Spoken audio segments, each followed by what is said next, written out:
અને હવે સમાચારો વિગતવાર જોઈએ તો શ્રીજીની પ્રતિમા પર ઈંડા ફેંકનારનું જાહેરમાં સરઘસ કાઢવામાં આવ્યું છે। જી હા, વડોદરામાં બનાવ બન્યો। વડોદરામાં ઈંડા ફેંકનાર આરોપીઓનું પોલીસે સરઘસ કાઢ્યું છે।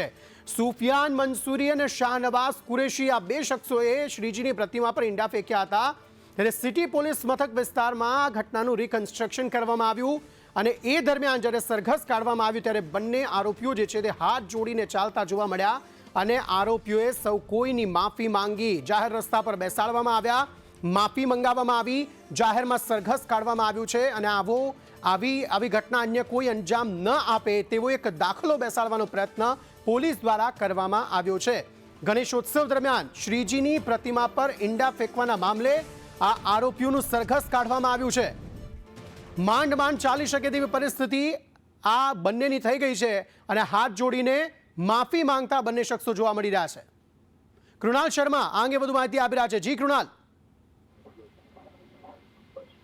જે રીતે વડોદરામાં શ્રીજીની પ્રતિમા પર ઈંડા ફેંકવામાં આવ્યા હતા ત્યારબાદ પોલીસ એક્ટિવ થઈ હતી।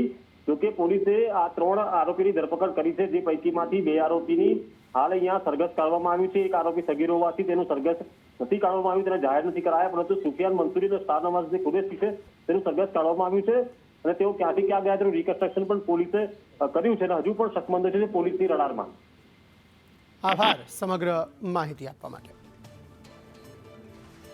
તો શ્રીજીની પ્રતિમા પર ઈંડા ફેંકનાર એ બંને શખ્સો 3 કુલ શખ્સો હતા, જેમાંથી એક સગીર હતો જેનું સરઘસ નથી કાઢવામાં આવ્યું, પરંતુ બંને અન્ય જે આરોપીઓ છે તેમનું સરઘસ કાઢવામાં આવ્યું છે। જાહેર રસ્તા પર હાથ જોડીને માફી મંગાવવામાં આવી છે।